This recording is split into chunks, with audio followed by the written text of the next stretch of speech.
Good morning and welcome to the PV Peninsula Land Conservancy's walk for April 2008. We're here at Chandler Preserve and we're going to be hiking through some beautiful restored lands today. First, I wanted to talk a little bit about the PV Land Conservancy, what we do and how we do it. We're an organization that was founded in 1988 to preserve open space and restore habitat on the peninsula for the education and enjoyment of all. And since that day, we've made great strides protecting land, working with willing landowners. We respect private property rights and honoring the combined efforts of the community in what we do. We've had thousands of volunteer hours spent to preserve the lands under our supervision, and we're in for a treat today because as the spring rains have been good to us, there are an abundance of wildflowers on this hike. So let's go. So over here on our left is a giant patch of a very, very invasive weed called Arundo donax, or giant bamboo. And about the only thing that I've read recently that is redeeming about this plant is that oboists and clarinetists use it for their reeds, and they seek it out far and wide, which is becoming ever more difficult in the state of California because it's on the big plant hit list in terms of just completely eliminating native plants from wet areas or riparian areas, as we see here. And this giant patch here has been whittled back significantly from what it used to be. And I want you to also just take a look around and see what's on the right side of us, which is the continuance of this same stream channel and a much more native plant grouping. The Conservancy years ago, everybody got their hands dirty and jumped in this big drainage and got rid of all this stuff, cutting it off. In some cases, it's so invasive they had to put Roundup on the cuts just to make sure that it was gone. And they planted willows and elderberries and a whole bunch of other plants, black locusts, black walnuts, a lot of plants that are native to this area and love that wetland environment and need to have roots that are wet.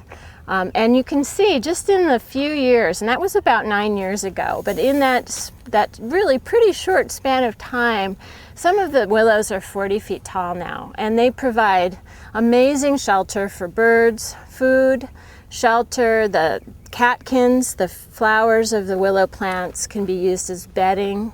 They're really soft, as we'll see a little bit later. And this entire drainage now really has improved quite a bit. Also, the Little League donated a lot of their time to whittle back more of this stand that's right here on our left. And I think over time that's going to be replaced with a lot of the same plants that have now been put into the mainstream bed. So this has been a real success story, and we're going to walk this way. So as we talked about, we as a conservancy have an obligation to restore the land with native species. And this example of restoration has really borne fruit since we actually had more than 2 inches of rain this past winter. What we see here are lupins. These are a native wildflower.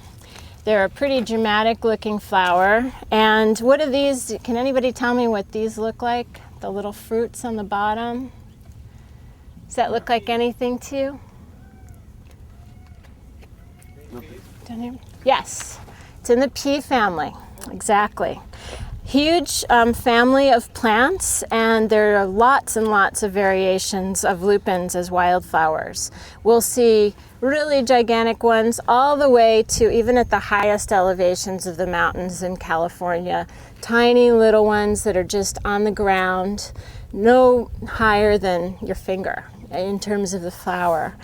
We also have a plant called tidy tips, and this looks an awful lot like what flower that's familiar to us? Anybody? A daisy, exactly. And it's really a composite of a lot of different flowers. There are a whole bunch of flowers in the center, and then there's separate flowers on the outside. They call them disc flowers and ray flowers. And the other smaller little plant toward the ground, you can barely see them. This little guy is called, it's the flower that's primarily up in the Antelope Valley's Poppy Preserve, and they're called goldfields. If you go up there and see, or in the grapevine, when the slopes look all yellow, that's because of this plant, goldfields.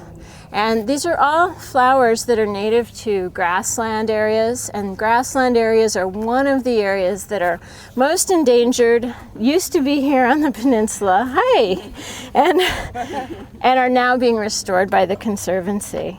The family of plants that tidy tips and goldfields make up is really the largest in the Northern Hemisphere. So when a botanist goes through to identify plants, the first thing they try to rule out is whether or not the plant is in the daisy family. So dandelions are in the daisy family, all of these, and we'll see quite a few more today. But they're really pretty cool flowers in the way that they're actually many, many flowers on one flower head. Let's see what else. We also have baby blue eyes here. They're quite beautiful. You can see them right here. They're blue and white. They're a member of a family called the waterleaf family, which I maybe missed this, but do you plant these? Mm-hmm. And then every year do they come back on their own? Many of these were planted 2 years ago. The seeds were distributed 2 years ago. They didn't come up too much last year because we had so little rain. We only had 2 inches. This year, much more close to normal. I think we've got between 10 and 14. That's wonderful. 14 is about normal. So with the normal rainfall year, that's why we're seeing as much as we're seeing. And they are quite beautiful. Over here is a non-native, or a native perennial plant called monkey flower. And these are also pretty cool because when a bee pollinates the flower, a little white tab pops down from the top so that notifies future bees that it's already been pollinated and there's not going to be as much pollen. So kind of interesting. Isn't that usually orange, like a deep orange? It can be, and I think it's also looking less orange right now because we're just in the bright sunlight. Oh, okay. But it can be red.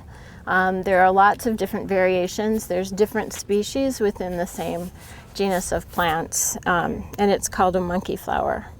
Mule fat is the big shrub here. It loves to grow in wet areas, and it's another important plant for birds and wildlife for some of the reasons we talked about.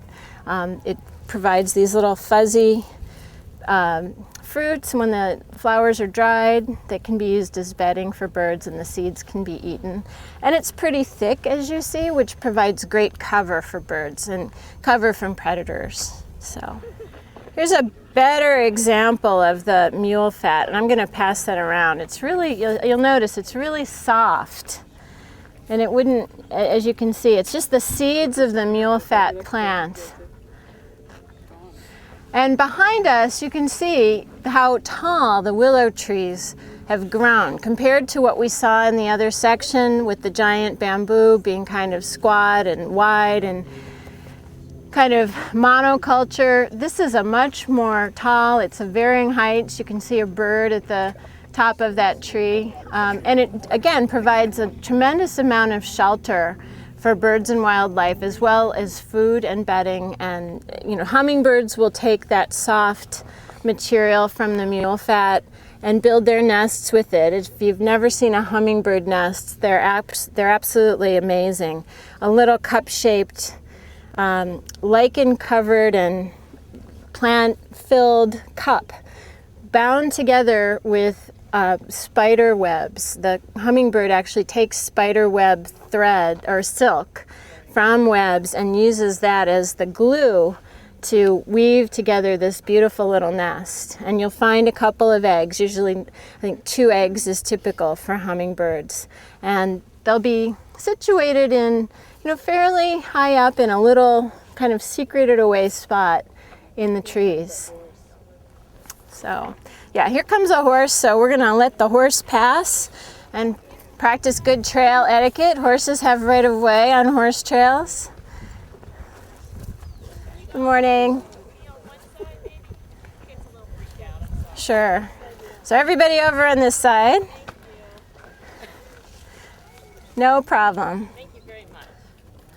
I don't think we've seen so many people before.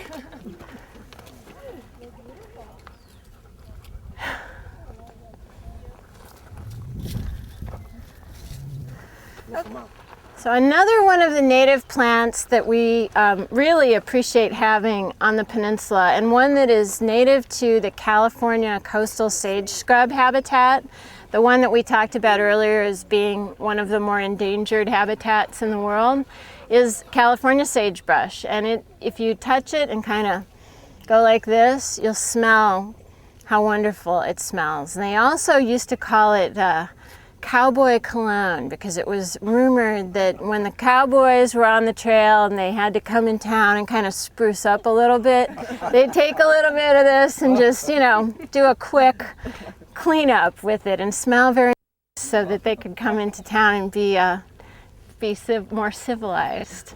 But this is, although it's called sagebrush, it is not a true sage. It's not like the sages that we cook with. And we'll see some of those, but it's it's one of the members of that gigantic daisy family or aster family that we talked about a little bit earlier. And it's a little too early to see flowers on it. In a few months, it'll have little white flowers all over it. And if you look closely, they look a lot like what we saw earlier, but just on a microscopic scale. Are they edible? Is that edible? It's not, I mean, I don't know if it's poisonous, but it's not used in cooking. It's not that very flavorful true sage. True sages and mints are in the same family, and we'll see some of those in just a minute. Interestingly, also a member of the daisy family, this is a California bush sunflower, and they grow on all the hillsides on the peninsula. Starting out from almost a completely dormant state through the late summer, they're looking kind of brown and dead. And once it starts to get a little cooler in September and the fog rolls in, even just that amount of moisture is enough to get them to start sprouting leaves from the dead-looking stalks. And by spring, with a little rain, they look like we see today, which is absolutely beautiful. Here's a willow, kind of much more up close. This is an arroyo willow, and again, it's one of these water-loving plants and this one is even softer and nicer in terms of the silk that the seeds are borne on than the mule fat that we saw. So, you know, feel free to come up and touch. It's absolutely super soft if you want. It's almost like felt.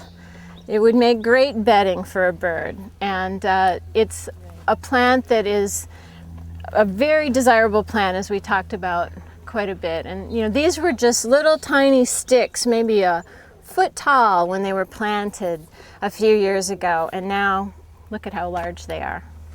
So shells. This again used to be an area that was all underwater and all beach.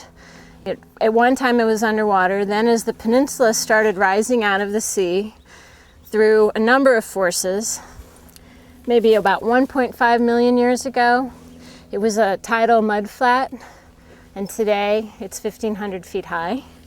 But at one time, this was all beach.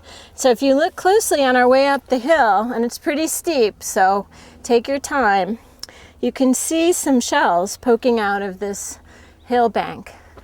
And those are shells that actually were here. I think here's a piece of one right here. Let's pass that around for people to see. We'll get it on camera.